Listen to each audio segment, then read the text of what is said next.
25শে মার্চে আমার জন্মস্থান পটুয়াখালীতে ছিলাম। একটা কিছু ঘটবে এটা আমাদের একটা আশঙ্কা ছিল দীর্ঘদিন থেকে।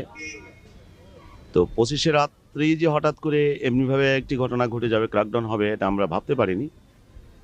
তো আমরা শুনলাম, মানে অফিসিয়ালি যেটা আমরা শুনলাম সেটা হলো যে জিয়াউর রহমান সাহেব বললেন যে কালীরঘাট বেতার কেন্দ্র থেকে যে আমি মেজর জিয়া বলছি, আজকে আমাদের স্বাধিকারের জন্য, আমরা দেশের স্বাধীনতার জন্য আমরা সংগ্রামে লিপ্ত হয়েছি।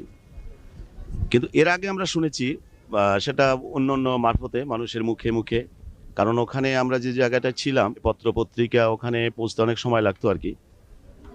তো যে কারণে আমরা মূলত ওই মেজর জিয়ার কণ্ঠে থেকে বোধহয় এটা 26শে মার্চে হবে, আমরা তখন ওখান থেকে আমরা শুনতে পাই যে এরকম ক্র্যাকডাউন হয়েছে এবং স্বাধীনতার জন্য লড়াই করার জন্য উনি আহ্বান জানিয়েছে। অনেকটা ঘাবড়িয়ে গিয়েছিলাম যে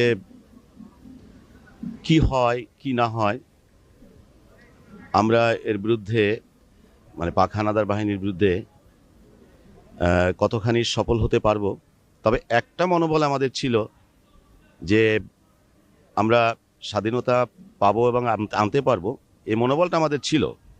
কিন্তু তাৎক্ষণিকভাবে আমাদের একটা দ্বিধাদ্বন্দ্ব ছিল, যে একটা অনিশ্চয়তা